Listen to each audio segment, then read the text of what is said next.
Matin Week-end, Pierre de Villeneuve. Un pas de plus franchi par le pape François envers la communauté gay. Le Saint-Père s'est dit favorable à une union civile pour les couples homosexuels, eux-mêmes, dit-il, aussi enfants de Dieu. Analyse de ce pas supplémentaire avec Frédéric Martel. Bonjour. Bonjour. Merci d'être avec nous. Vous êtes journaliste, écrivain, auteur de Sodoma, enquête au sein du Vatican, un livre publié en 8 langues dans une vingtaine de pays. Quand il dit ça, le pape François... Bon, d'accord, c'est inédit déjà dans la bouche d'un pape, enfin je parle sur votre contrôle, et ensuite, ça a quelle vocation ce message ? Alors vous dites un pas de plus, je dirais un petit pas de plus. C'est une politique des petits pas, ça correspond à ce qu'il croit profondément. En Argentine, il avait défendu auprès de son entourage les unions civiles et il ne s'était pas mobilisé contre d'ailleurs à l'époque. Mais ça restait de l'ordre du privé finalement, d'une démarche très jésuite qui est « je ne parle pas, mais je ne parle pas contre non plus ». Donc au fond, mon silence parle. Oui. C'est la réponse jésuite, c'est pourquoi et pourquoi pas. Oui, c'est ça. Mais du coup, vous dites c'est privé, ça veut dire qu'il ne parle pas au nom de l'Église ? Alors là, ça devient public. C'est-à-dire que la différence avec ses propos en Argentine, ou d'ailleurs aussi en Italie, où il avait rencontré secrètement Matteo Renzi pour lui dire « OK pour les unions civiles, mais à condition qu'il n'y ait pas d'adoption et pas de mariage par la suite ». Ce pacte secret a été confirmé par les principaux conseillers de Matteo Renzi, et le pape avait rencontré Matteo Renzi, le Premier ministre, président du Conseil italien, plusieurs fois, ce que m'avaient confirmé ses conseillers. Là, cette fois, c'est une parole publique. C'est pas juste un deal un peu secret, très typique, là encore, des jésuites. Et donc, c'est en effet un pas de plus, mais c'est pas un changement de doctrine. Oui, mais alors, vous dites c'est public, c'est le pape, et quand dans la Bible, il est écrit noir sur blanc, dans Lévitique 18-22, tu ne coucheras point avec un homme comme on couche avec une femme, c'est une abomination, il y a un paradoxe.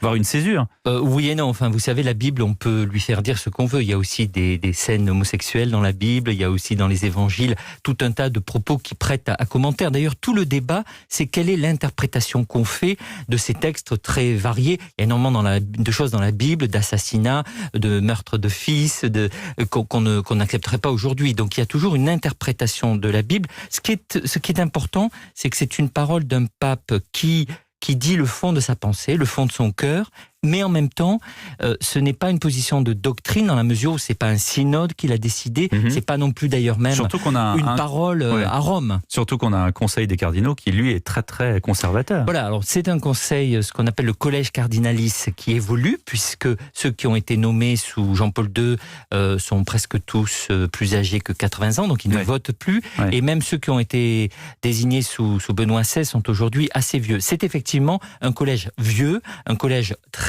homophobe, même si le paradoxe est évidemment qu'il y a aussi beaucoup d'hypocrisie, puisque la règle que j'ai démontrée, que tout le monde connaît, c'est que plus un prêtre, un évêque ou un cardinal est homophobe et hostile au mariage gay en public, plus il a de chances d'être lui-même attiré ou un petit peu homosexuel en privé. Donc il y a effectivement un paradoxe. C'est ce que montre l'enquête dans votre livre. Oui, c'est dans Sodoma, mais c'est aussi ce que pense le pape profondément. Ce qui l'énerve, c'est pas tant d'être en faveur des unions civiles. C'est l'hypocrisie. Quand il voit des cardinaux qu'il connaît très bien et dont il sait qu'ils vivent avec un amant, qu'ils ont des prostituées, ça l'énerve profondément. Et c'est, je crois, ça qui l'amène à bouger. En même temps, il faut pas c'est un pape âgé. Il va avoir 84 ans dans quelques jours. C'est un pape péroniste, donc nationaliste argentin, un peu guévariste.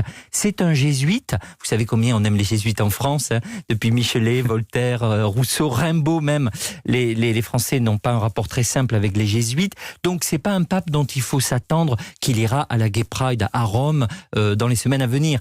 Ni en faveur de la fin du célibat des prêtres. Alors je pense qu'il est aussi en évolution, disons, sur ces sujets. En même temps, il fait aussi ça pour éviter, on défend les unions civiles aussi par stratégie pour empêcher le mariage. Donc il a ce double regard. Je pense que Georges Bergoglio a toujours été en faveur, à titre personnel, en privé, des homosexuels et des couples homosexuels. En revanche, c'est pas un enfant de cœur. pardonnez-moi l'expression, il sait que ces combats sont très complexes dans le cadre du Vatican et du Collège des cardinaux. Est-ce qu'il fait partie justement de ces hommes d'église qui pensent que c'est parce qu'il y a encore un célibat des prêtres qu'il y a, voilà, comme vous le disiez, de l'homosexualité chez les hommes d'église, ou des amants ou des amantes ou des prostituées, etc. Et puis tout le problème des abus sexuels. C'est quand même la seule religion. C'est quand même la seule religion. C'est la seule religion, et tout le problème des abus sexuels est lié à un mensonge. Le mensonge de la sexualité des prêtres, un secret. C'est une culture du secret qui refuse une réalité bien présente, et que, hélas, des dizaines de milliers d'affaires d'abus sexuels viennent confirmer. C'est vrai que c'est fascinant dans la fiction et c'est terrible dans la réalité. Oui, la fiction dépasse même la réalité. C'est qu'on n'en croit pas nos yeux quand on pénètre, si j'ose dire, dans cette institution. Vous-même, vous avez été surpris quand vous avez fait votre enquête ? Oui, j'ai vécu au Vatican, j'ai même habité à l'intérieur du Vatican pendant mon enquête m'a pris 4 années. C'est un monde absolument schizophrénique.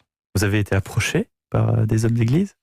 Il y a de la séduction constamment. Vous savez, il n'y a pas de femmes au Vatican. Même les secrétaires... Il y a des sœurs quand même. Oui, mais très peu. Et elles sont... vous voyez, vous avez quelquefois une femme de ménage mexicaine au fond d'un appartement, mais les secrétaires sont des hommes, l'intégralité du dispositif est masculin. Donc il y a de la séduction. Oui, il y a de la séduction, il y a des rencontres, et on est dans un univers homme très homo-érotique, qui n'est pas forcément pratiquant. Beaucoup de prêtres, de cardinaux homosexuels sont en réalité non pratiquants. Ils sont fidèles aux vœux de chasteté et de célibat, tout en étant attirés par des hommes. Et c'est là aussi la complexité du personnage. François connaît ça très bien. Et alors, il y a eu des dessins qui ont circulé ces derniers jours, vous savez, avec la fumée qui sort du Vatican, et elle était rainbow flag, elle était couleur arc-en-ciel. Je pense que c'est très exagéré. Je crois qu'il ne faut pas radicaliser les propos du pape.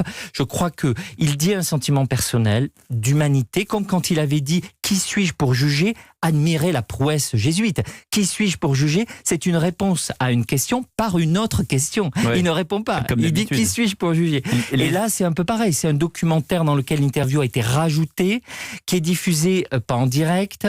Bon, on voit la subtilité, la complexité, peut-être même le côté un peu, en effet, stratégique. Donc, message politique plus qu'autre chose. Message codé, message juste humain pour dire aux gens voilà ce que je pense. Encore une fois, je crois qu'un changement de doctrine est encore éloigné. Merci beaucoup Frédéric Martel d'avoir été avec nous sur Europe 1, auteur de Sodoma, à lire d'urgence aux éditions Robert Laffont.